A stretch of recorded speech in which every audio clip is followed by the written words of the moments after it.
اس کے لیے صرف ایک خدمت کرنے والی کافی ہے۔ اپنے باس سے جا کر کہہ دو میں یہاں اتنی بھیڑ پسند نہیں کرتا۔ وہ تھوڑی دیر تک چپ چاپ بیٹھی رہی، پھر کمرے میں لگے ہوئے کسی اسپیکر سے آواز نکلی، ٹھیک ہے، تم کسی ایک کا انتخاب کر لو، باقی 3 واپس چلی جائیں گی۔ میں نے ایک لڑکی کی طرف اشارہ کیا۔ میرا اشارہ سمجھتے ہی باقی تینوں وہاں سے چلی گئیں۔ ان کے جانے کے بعد میں اٹھ کر باتھ روم کی طرف بڑھنے لگا۔ اس لڑکی نے فوراً ہی آگے بڑھ کر دروازہ کھول دیا، پھر میرے ساتھ غسل خانے میں چلی آئی۔ میں نے کہا یہاں تمہاری ضرورت نہیں ہے، تم کمرے میں جاؤ، ضرورت ہوگی تو میں تمہیں آواز دوں گا۔ وہ باہر چلی گئی۔ میں نے دروازے کو اندر سے بند کرنے کے بعد مائکرو فلم نکال کر ایک محفوظ جگہ رکھی، پھر وہاں غسل وغیرہ کرنے میں پورا 1 گھنٹہ صرف کیا۔ گہری نیند کے بعد ٹھنڈے پانی سے غسل کرنے کا موقع ملا تو ساری تھکن دور ہو گئی۔ میں تولیہ لپیٹ کر کمرے میں آ گیا۔ مجھے دیکھتے ہی لڑکی نے کپڑوں کی بڑی سی الماری کھول دی۔ وہاں میرے لیے ہر رنگ اور ہر سٹائل کے قیمتی ملبوسات رکھے ہوئے تھے۔ میں نے ان میں سے ایک کا انتخاب کر کے پہنا تو وہ میرے بدن پر پورا اترا۔ تعجب کی بات نہیں تھی، میں نے اس کمرے میں آنے کے بعد اپنا جو لباس اتارا تھا، شاید اسی کے ناپ سے 4 گھنٹے کے اندر وہ لباس تیار کیے گئے تھے۔ وہاں ہر کام مینی خیز انداز میں ہوتا تھا۔ لباس بدلنے کے دوران 2 کنیزیں ایک ٹرالی میں ناشتہ لے آئیں۔ ناشتہ ہلکا پھلکا سا ہوتا ہے، مگر وہاں تکلف سے کام لیا گیا تھا، لیکن میں نے تکلف نہیں کیا، شکم سیر ہونے تک کھاتا رہا۔ کھانے کے دوران لڑکی کے ذہن میں جاگتا رہا۔ وہ میری جانب شوق نظروں سے دیکھ رہی تھی اور ایسی ہی باتیں سوچ رہی تھی جو مرد کی قربت میں اسے سوچنی چاہیے۔ وہ کافی تعلیم یافتہ تھی۔ میری خدمت کے لیے جتنی حسینائیں مہیا کی گئی تھی وہ سب فراٹے سے انگریزی بولتی تھی۔ اس وقت وہ بھی اسی زبان میں سوچ رہی تھی، یعنی انگریزی میں۔ میں نے اس کی سوچ میں کہا یہ نوجوان بالکل ہی بے حس ہے۔ میں اتنی حسین ہوں کہ مجھے دیکھنے سے لوگ باز نہیں آتے، لیکن اس نے اب تک نظر بھر کر نہیں دیکھا ہے۔ اس کی سوچ نے کہا نظر بھر کر نہیں دیکھنے سے کیا ہوتا ہے، لیکن یہ شخص بھی مجھ سے متاثر ہے، اسی لیے تو اس نے ہم چاروں میں سے میرا انتخاب کیا ہے، مگر خواہ مخواہ بے رخی کا اظہار کر رہا ہے۔ مجھے اس سے لگاوٹ کی باتیں کرنا چاہیے، تب ہی یہ میری طرف مائل ہوگا۔ میں نے اس کی سوچ میں کہا لگاوٹ کی باتیں کرنے کے لیے ضروری ہے کہ میں اپنا تعارف کراؤں اور اسے یہ بتاؤں کہ میرا نام کیا ہے اور میں کہاں سے آئی ہوں۔ وہ چونک کر سوچنے لگی، نہیں، میں اپنا نام تو بتا سکتی ہوں، مگر یہ نہیں بتا سکتی کہ کون ہوں اور کہاں سے آئی ہوں۔ باس نے سختی سے منع کیا ہے، وہ اسکرین پر دیکھ رہا ہوگا، میں بات کروں گی وہ سنتا رہے گا۔ میں نے اس کی سوچ میں کہا میری زبان پر پیرا ہے، سوچ پر تو پیرا نہیں ہے، کیا میں سوچ نہیں سکتی کہ میرا نام؟ وہ تھوڑی دیر کے بعد اپنے ذہن میں سوچنے لگی، میرا نام امینہ ہے۔ بے اختیار اس کی سوچ نے کہا میں بینکاک سے آئی ہوں، کل واپس چلی جاؤں گی۔ کل آنے میں کتنا وقت لگتا ہے؟ وقت تیزی سے گزرتا جا رہا ہے، مگر یہ شخص میری قدر نہیں کر رہا ہے۔ میں نے اس کی سوچ میں کہا شاید یہ اس لیے تمہاری طرف متوجہ نہیں ہے کہ یہ ایک قیدی ہے، اس کی ساری سوچ آزاد ہونے کی ہوگی، یہ پنجرہ توڑ کر نکل جائے۔ اس کی سوچ نے کہا یہاں سے نکل جانا کسی انسان کے بس کی بات نہیں ہے۔ میں یہاں کئی بار آ چکی ہوں، مگر اس عمارت کے اندر ابھی تک راستوں کی پہچان نہیں ہوئی۔ میں نے اب تک اپنے باس کی صورت نہیں دیکھی، میں تو ایک پتلی ہوں، وہ جیسے نچاتا ہے ناچتی ہوں، اس کی بدولت میں عیش و عشرت کی زندگی گزار ہی ہوں۔ میں اس سے زیادہ اپنے باس کے متعلق کچھ سمجھنا نہیں چاہتی کہ وہ میرا انداتا ہے، اور بس۔ میں نے بھی بس کہہ کر اس سے سوچ کا رابطہ ختم کر دیا۔ وہ میرے لیے بالکل بیکار تھی، سپر ماسٹر تک پہنچنے کا ذریعہ نہیں بن سکتی تھی۔ ناشتہ کرنے کے بعد جب میں آرام سے صوفے پر بیٹھ کر سگریٹ کے کش لگانے لگا تو اس وقت اسپیکر سے آواز سنائی دی، مسٹر فرہاد، مجھے یقین ہے کہ تم اپنی عادت کے مطابق امینا کے ذہن کو چپ چاپ خریدنے کی کوشش کی ہوگی۔ کیا تم کچھ معلومات حاصل کر سکے ہو؟ میں نے بے بسی سے ایک گہری سانس چھوڑنے کے بعد کہا، کچھ نہیں، یہ لڑکی میرے لیے بیکار ہے، نہ تمہارے متعلق کچھ جانتی ہے، نہ اس عمارت کے بارے میں کچھ بتا سکتی ہے۔ میری بات پر ایک کہکا سنائی دیا۔ میں تمہیں خوشخبری سناتا ہوں کہ تم ابھی اور اسی وقت آزاد کیے جا رہے ہو۔ تم اس کمرے سے نکلو اور اس عمارت کے متعلق اپنے طور پر معلومات حاصل کرو۔ یہاں تمہیں کوئی روکنے والا نہ ہوگا۔ اگر تم اس عمارت سے باہر نکل جاؤ گے تو صدر دروازے کے پاس ہی تمہیں ایک کار کھڑی ہوئی ملے گی۔ تم اس کار کے ذریعے ساحل تک پہنچ سکتے ہو۔ ساحل پر ایک موٹر بوٹ ملے گی، وہ موٹر بوٹ تمہارے لیے ہوگی۔ تم اس میں بیٹھ کر کہیں بھی جا سکتے ہو۔ تمہارے راستے میں کوئی حائل نہ ہوگا، لیکن یاد رکھو، اگر تم نے ہمارے کسی آدمی کو نقصان پہنچایا اور اس عمارت سے نکل جانے میں ناکام رہے تو پھر میں تمہاری تقدیر کا مالک بن جاؤں گا اور تمہارے مقدر میں تمام عمر کی غلامی لکھ دوں گا۔ میں اس کی باتیں توجہ سے سنتا رہا۔ سپر ماسٹر کو اس بات کا مکمل یقین ہوگا کہ میں اس عمارت سے نہیں نکل سکوں گا، اسی لیے وہ مجھے نکل جانے کی آزادی دے رہا تھا۔ میں نے جواباً کہا، میں ناشتہ کرنے کے بعد خاموشی سے 2 سگریٹ پیتا ہوں۔ ایسے وقت میں کسی کی مداخلت برداشت نہیں کرتا۔ تم میرے کان نہ کھاؤ، اسکرین کے سامنے بیٹھے مجھے دیکھتے رہو۔ تم میری تقدیر کیا لکھو گے؟ خدا نے تمہارے مقدر میں لکھ دیا ہے کہ اسکرین کے سامنے صرف دیدے پھاڑ پھاڑ کر فرہاد کو دیکھتے رہو اور اپنی نیندیں حرام کرتے رہو۔ سپر ماسٹر، جب تک میں جاگتا رہوں گا تم جاگتے رہو گے۔ جب میں سونے کے لیے جاؤں گا تمہیں بھی آرام کرنے کا کچھ موقع مل جائے گا۔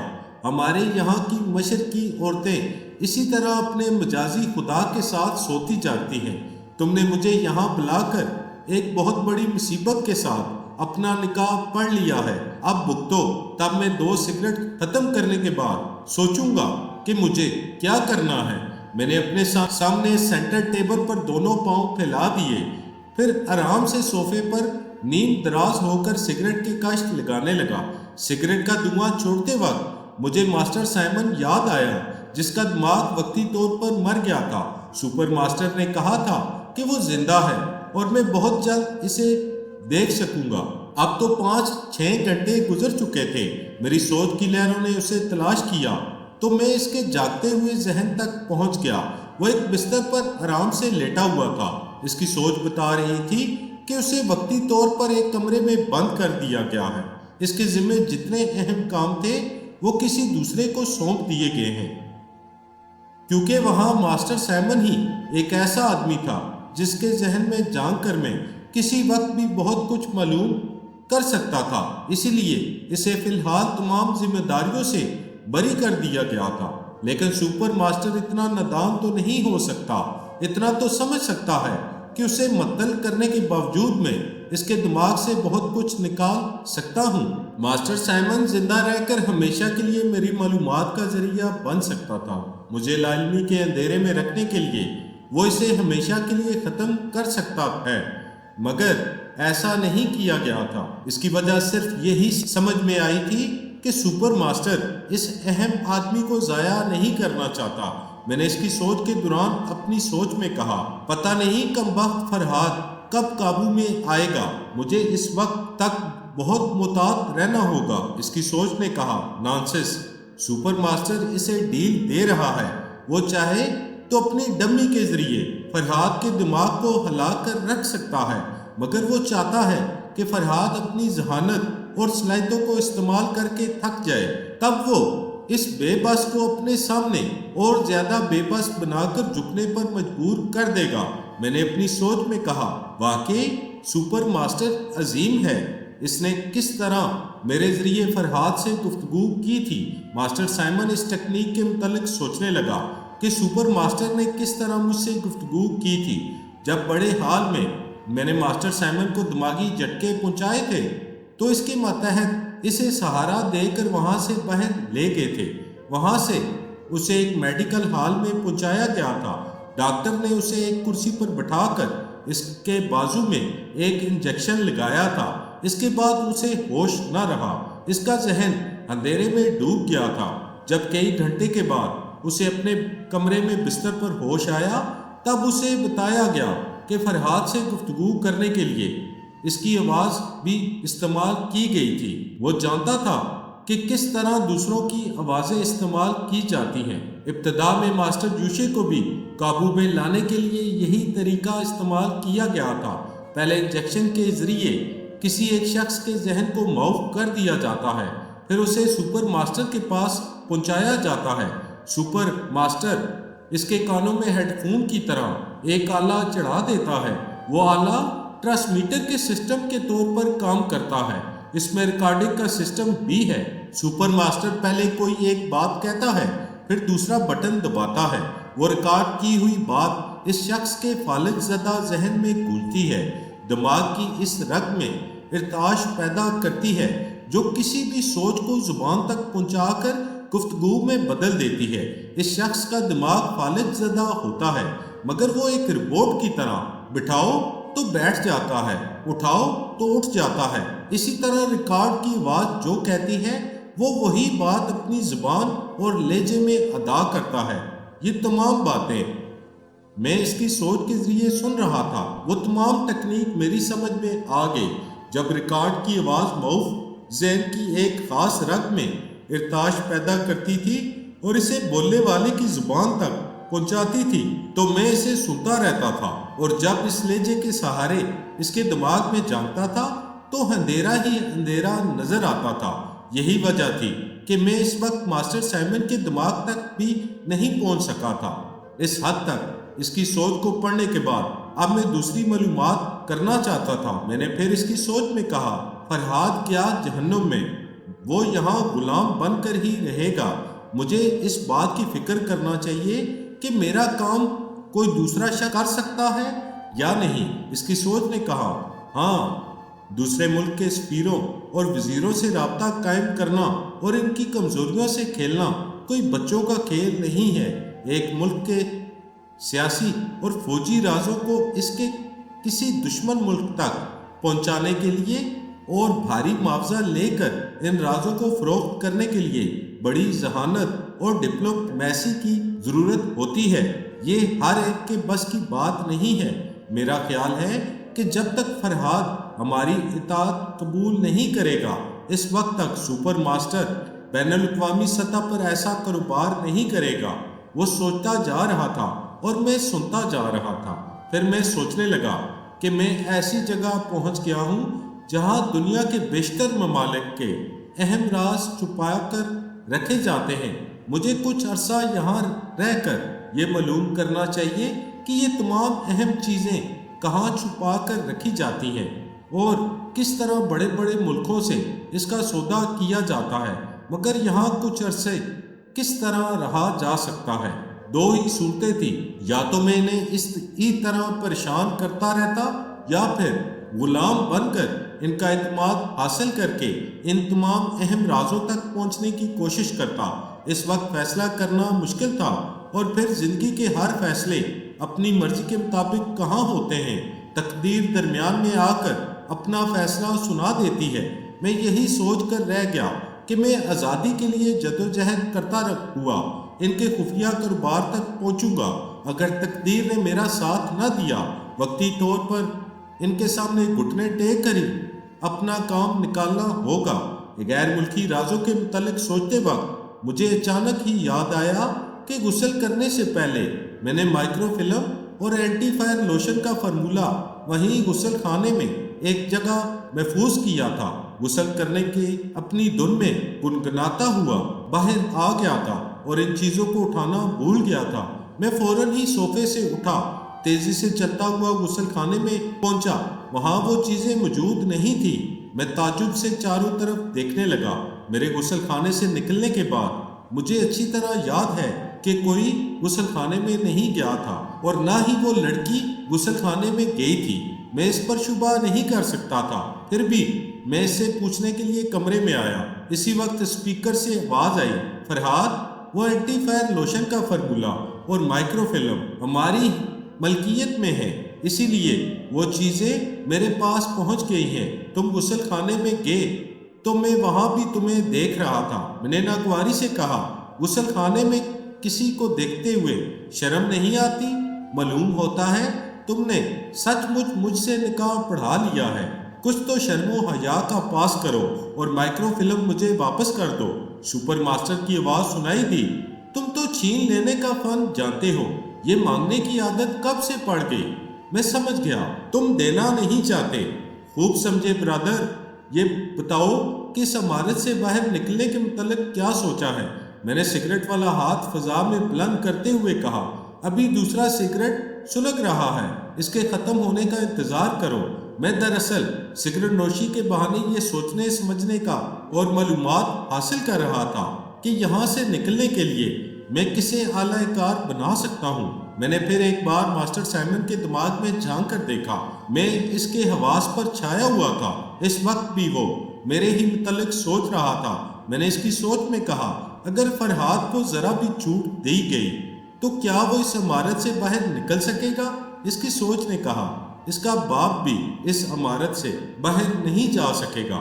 اس عمارت کا بیرونی دروازہ متحرک ہے، ایک مشین کے ذریعے وہ عمارت کے چاروں طرف گھومتا ہے اور اپنی جگہ بدلتا رہتا ہے۔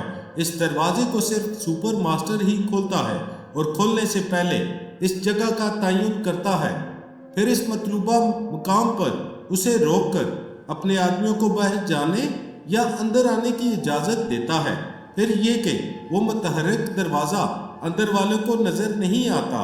عمارت کے چاروں طرف جو بیرونی دیوار ہے، اس میں 16 دروازے ہیں۔ وہ متحرک دروازہ ان میں سے کسی ایک دروازے کے پاس آ کر ٹھہر جاتا ہے، تب وہ کسی کے لیے کھلتا ہے۔ وہ روانی میں سوچتا چلا گیا اس متحرک دروازے کے متعلق۔ سننے کے بعد مجھے معلوم ہوا کہ سپر ماسٹر کیوں اتنی فراخ دلی سے مجھے ذات چھوڑ رہا تھا۔ وہ بیرونی دروازہ اس کی مرضی سے کھلتا اور بند ہوتا تھا، پھر سوال ہی پیدا نہیں ہوتا تھا کہ مجھ جیسا قیدی اس کی مرضی کے بغیر باہر نکل جاتا۔ مجھے انکار کر دینا چاہیے تھا۔ جب میں عمارت کے باہر نہیں جا سکتا تو کمرے کے باہر جا کر کیا کرنا؟ لیکن کمرے سے باہر نکل کر عمارت کو اندر سے اچھی طرح دیکھنے کا بہترین موقع تھا۔ دوسرے سگریٹ کے چند کش اور رہ گئے تھے۔ میں نے اس سے مختصر سے وقت میں سونیا کی خیریت معلوم کی۔ اس کے ذہن میں جھانکنے سے پتہ چلا کہ وہ کسی جگہ قید کر دی گئی ہے۔ اس کے دونوں ہاتھوں سے فولادی ناخن اتار لیے گئے تھے۔ اسے خوب اذیتیں پہنچائی گئی تھی۔ ایک مدام کا رتبہ حاصل کرنے کے باوجود اس نے اپنی تنظیم سے بغاوت کی تھی۔ ظاہر ہے کہ اسے معاف نہیں کیا جا سکتا تھا۔ جب وہ جسمانی اذیتیں برداشت کرتے کرتے بے ہوش ہو گئی تھی تو اسے آئینی سلاخوں کے پیچھے پھینک دیا گیا تھا۔ اب وہ ہوش میں آ گئی تھی اور بھوکی پیاسی گیلے فرش پر پڑی ہوئی اور اپنے حلق اور سینے کو سہلاتی ہوئی پانی کے لیے پکار رہی تھی۔ میں کبھی سوچ بھی نہیں سکتا تھا کہ اس کے ساتھ اتنا برا سلوک کیا جائے گا۔ میں سمجھ رہا تھا کہ میری طرح اسے بھی مہمان بنا کر رکھا گیا ہوگا۔ مجھے بڑی ندامت سی ہوئی کہ میں آرام سے سوتا اور کھاتا پیتا رہا اور وہ اس دوران میری ہی خاطر اذیتیں برداشت کرتی رہی۔ میں نے غصے سے چیخ کر کہا، سپر ماسٹر، تم مجھے دیکھ رہے ہو اور سن رہے ہو۔ میں ٹی وی اسکرین کے بغیر اپنے دوستوں اور دشمنوں کو دیکھ لیتا اور سن لیتا ہوں۔ سونیا میری بہترین ساتھی ہے۔ اس وقت وہ پانی کی ایک ایک بوند کے لیے ترس رہی ہے۔ اسے پانی پلاؤ اور اسے قید سے نکال کر میری طرح مہمان بنا کر رکھو۔ اگر ایسا نہیں کر سکتے تو مجھے بھی وہاں پہنچا دو۔ جواب میں کہکا سنائی دیا، تم تو عاشق صادق کی طرح باتیں کر رہے ہو۔ یہاں تمہیں صرف اپنی فکر کرنا چاہیے کہ تمہارا کیا حشر ہوگا۔ میرا جو بھی حشر ہو، مگر میں سونیا کا ساتھ نہیں چھوڑوں گا۔ اگر تم اسے قید خانے سے نہیں نکالو گے تو پھر مجھ پر بھی ظلم کی انتہا کر کے دیکھ لو۔ تم مجھے دوست بنا سکو گے، نہ اپنا غلام بنا سکو گے۔ میں دو ہی باتیں جانتا ہوں، یا تو مجبوری کی حالت میں ٹوٹ جاؤں گا یا پھر تمہیں توڑ کر رکھ دوں گا۔ تمہارے جیسا ضدی انسان میں نے کبھی نہیں دیکھا۔ میری قید میں رہ کر مجھے ہی دھمکیاں دے رہے ہو، جب تمہیں اس بات کا یقین ہے کہ میں تمہارا ایک مجبور قیدی ہوں اور ہزار کوششوں کے باوجود اس عمارت سے نکل کر باہر نہیں جا سکوں گا، تو پھر ایک مرد کی طرح میری ذہانت کو آزماؤ، اور جب تک میں تھک ہار کر شکست تسلیم نہ کر لوں، اس وقت تک سونیا کو کوئی سزا نہ دو۔ ہم دو میں سے کوئی ایک مرے گا جب تک موت کی یہ بازی جاری ہے۔ اس وقت تک تم سونیا کو ایک معزز مہمان کی طرح نہ صحیح قیدی کی طرح رکھو۔ تھوڑی دیر خاموشی رہی، پھر آواز سنائی دی، اچھی بات ہے، میں تمہاری بات مان لیتا ہوں، تم اپنے دماغ کی اسکرین پر دیکھتے رہو، اسے قید خانے سے نکالا جا رہا ہے۔ میں تھوڑی دیر خاموش بیٹھا، سونیا کے ذہن میں جھانکتا رہا۔ سپر ماسٹر نے اپنا وعدہ پورا کیا۔ جب سونیا کو پانی پلا کر آرام دہ کمرے میں پہنچا دیا گیا تو میں بھی اپنے کمرے سے نکل کر باہر آ گیا۔ باہر کوریڈور کے ہر موڑ پر ایک ایک مسلح نوجوان مستعد کھڑے رہتے تھے۔ ان کے علاوہ جو مرد اور عورتیں نظر آ رہے تھے وہ مسلح نہیں تھے، شاید وہ سب دفتری اسٹاف تھے۔ کسی کسی کے ہاتھوں میں فائلیں نظر آ رہی تھی۔ وہ ایک دروازے سے نکلتے تھے، پھر دور اور نزدیک کے کسی دروازے کے پیچھے گم ہو جاتے تھے۔ جب میں باہر آیا تو کسی نے میری طرف توجہ نہیں دی، سب اپنی اپنی جگہ مصروف تھے۔ سپر ماسٹر نے کہا تھا کہ عمارت کے اندر میں جہاں جاؤں گا مجھے کوئی نہیں روکے گا۔ میں نے اس آزادی سے فائدہ اٹھایا۔ ایک راہداری سے گزرتے وقت جو پہلا دروازہ نظر آیا اسے کھول کر دیکھنے کے لیے میں نے بٹن دبایا۔ دروازہ کھلتے ہی جنت کا سا منظر سامنے نظر آیا۔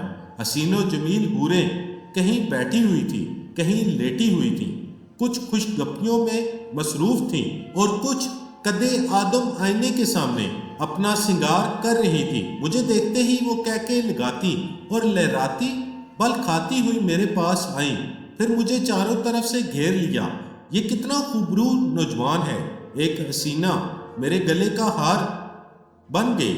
ہاں، اتنا اونچا قد ہے کہ تیر کی طرح دل میں اترتا ہے، دوسری حسینہ کہنے لگی۔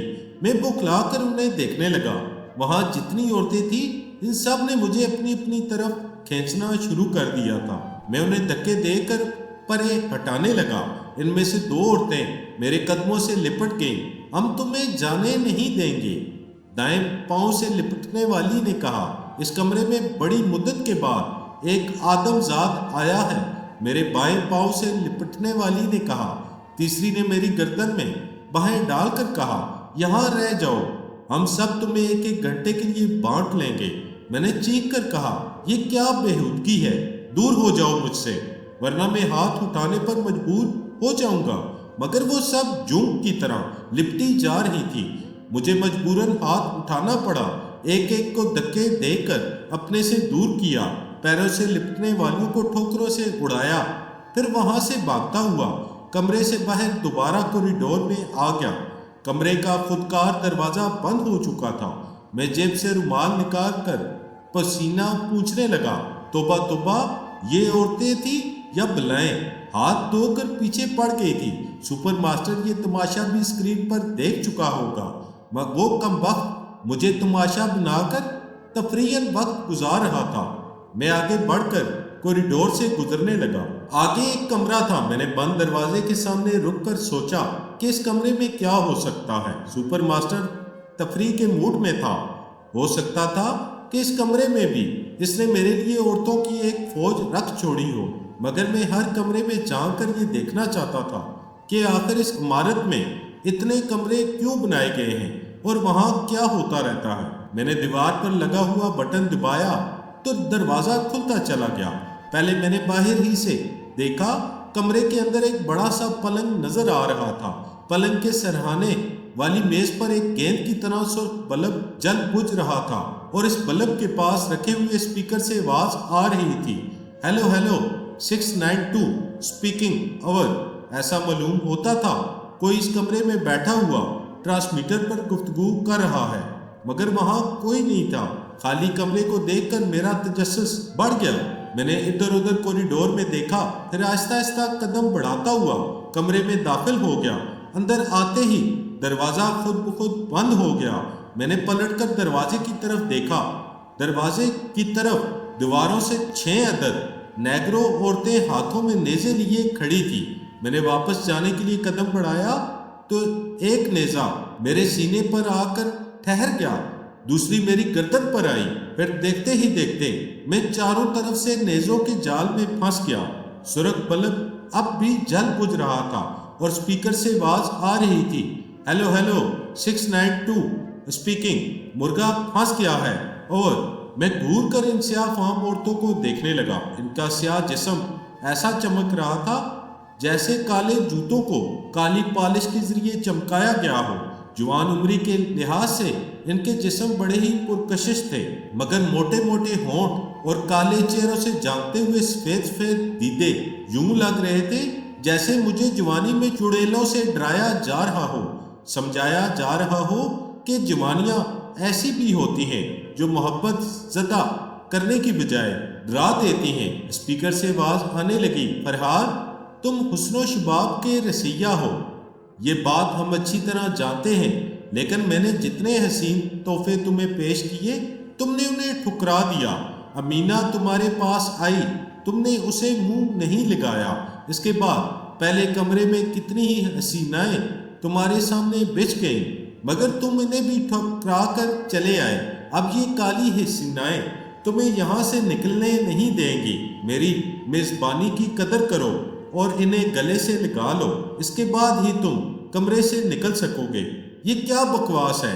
میں نے چینک کر پوچھا، کیا تم مجھے تماشا بنانا چاہتے ہو؟ تم بے بس کیسے ہوگے فرحاد؟ تم تو بڑے شہزور اور ذہین دماغ رکھتے ہو۔ تمہارے جیسے ضدی انسان کے ساتھ چوہے بلی کا کھیل کھیلتے بڑا مزہ آتا ہے۔ میں دیکھنا چاہتا ہوں کہ ان حالات میں تم کس طرح اپنی ذہانت کو کام میں لاتے ہو۔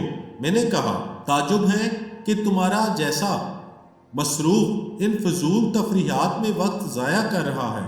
میں کبھی اپنا وقت ضائع نہیں کرتا۔ جب تک تم ان حسیناؤں سے دل بہلاتے رہو گے، اس وقت تک تمہاری بلیو فلم تیار ہوتی رہے گی۔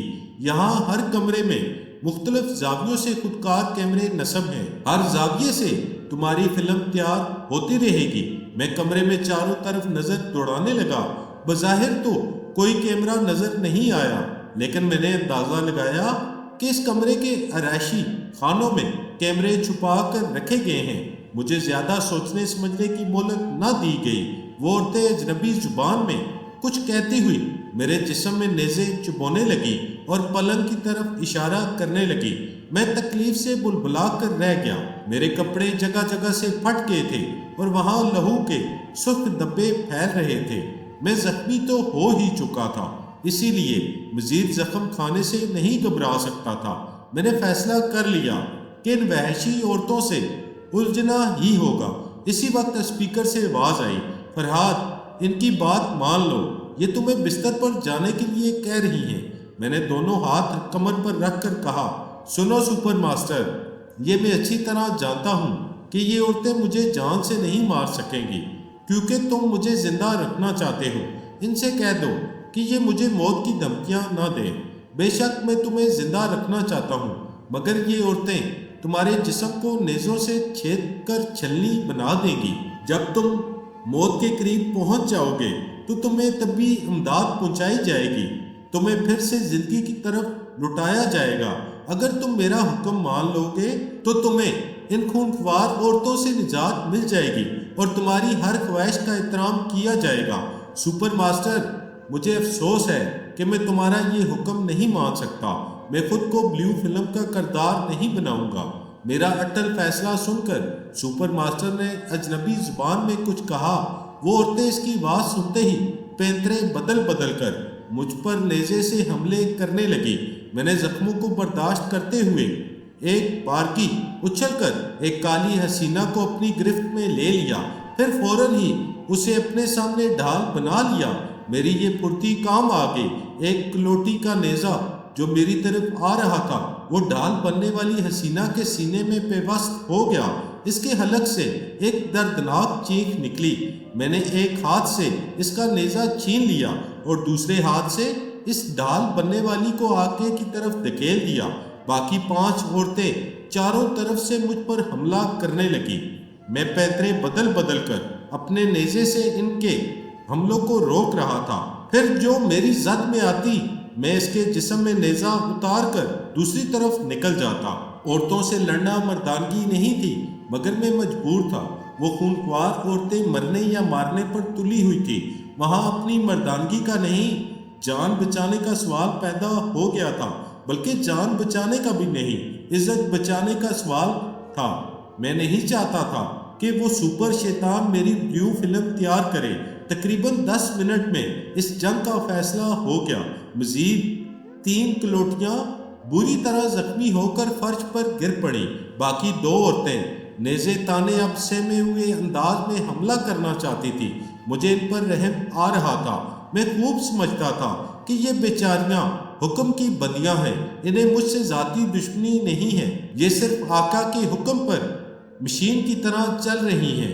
یہ سوچتے ہی میں نے دروازے کی طرف چھلانگ لگائی، دیوار کے بٹن کو دبایا، پھر دروازہ کھلتے ہی میں کوریڈور میں آ گیا۔ ہر بار یوں لگتا تھا جیسے میں ایک ہی جگہ پہنچ گیا ہوں، کیونکہ تمام کوریڈور اور تمام کمروں کے دروازے ایک جیسے بنے ہوئے تھے۔ کوریڈور کی شاخیں ادھر ادھر سے نکل کر دوسری طرف کے کوریڈور سے مل گئی تھی۔ وہاں پہنچو تو پتہ چلتا تھا کہ پھر اسی جگہ پہنچ گیا ہوں۔ ایسی بھول بھلیاں میں نے زندگی میں پہلی بار دیکھی تھی۔ میں زخموں سے نڈال ہو رہا تھا، میرا لباس خون سے تتر بتر تھا۔ میں اپنے کمرے میں واپس جا کر بستر پر گرنا چاہتا تھا، مگر میں اپنے کمرے کا راستہ بھی بھول گیا تھا۔ اتنے میں ایک مسلح نوجوان میرے سامنے آیا۔ اس نے ہاتھ بڑھا کر ریڈ کراس کا نشان دکھایا، پھر ایک طرف چلنے کا اشارہ کیا۔ جب میں اس کے پیچھے چلتا ہوا ایک کمرے میں داخل ہوا تو اندر دور تک وہ کمرہ اسپتال کی طرح پھیلا ہوا تھا۔ میں زخموں کی تاب نہ لا کر ایک بستر پر گر پڑا۔ ایک نرس میرے پاس آ کر میرا لباس اتارنے لگی، پھر ایک ڈاکٹر آ گیا۔ وہ دونوں میرے زخموں کی مرہم پٹی کرنے لگے، پھر مجھے ایک انجیکشن لگایا گیا۔ پتہ نہیں وہ کیسا انجیکشن تھا اور کس قسم کا مرہم لگایا گیا تھا۔ ذرا دیر بعد ہی زخموں کی ساری تکلیف اور ٹیسیں ختم ہو گئی۔ میرے جسم پر بظاہر زخموں کے دھبے نظر آ رہے تھے، مگر میں بالکل نارمل تھا۔ ایک دم سے اٹھ کر بیٹھ گیا، پھر وہاں سے اٹھ کر باہر جانے لگا تو کسی نے مجھے نہیں روکا۔ میں عجیب طلسم قدے میں پہنچ گیا تھا۔ ایسا معلوم ہوتا تھا جیسے میں سامری جادوگر کے بچھائے ہوئے جال سے کبھی نہیں نکل سکوں گا۔ میری جگہ کوئی اور ہوتا تو مایوسی سے تھک ہار کر گھٹنے ٹیک دیتا۔ میرے یہ تجربات بتا رہے تھے کہ ماسٹر یوشے کس طرح مجبور ہو کر سپر ماسٹر کے سامنے جھک گیا ہوگا۔ اب میں ایک انڈر ویئر پہنے کوریڈور میں کھڑا ہوا تھا۔ زخموں کے نشان تگموں کی طرح میرے جسم پر سجے ہوئے تھے۔ میرا دماغ کام نہیں کر رہا تھا کہ میں اس طلسم قدے سے کیسے نکل سکوں گا۔ بس ایک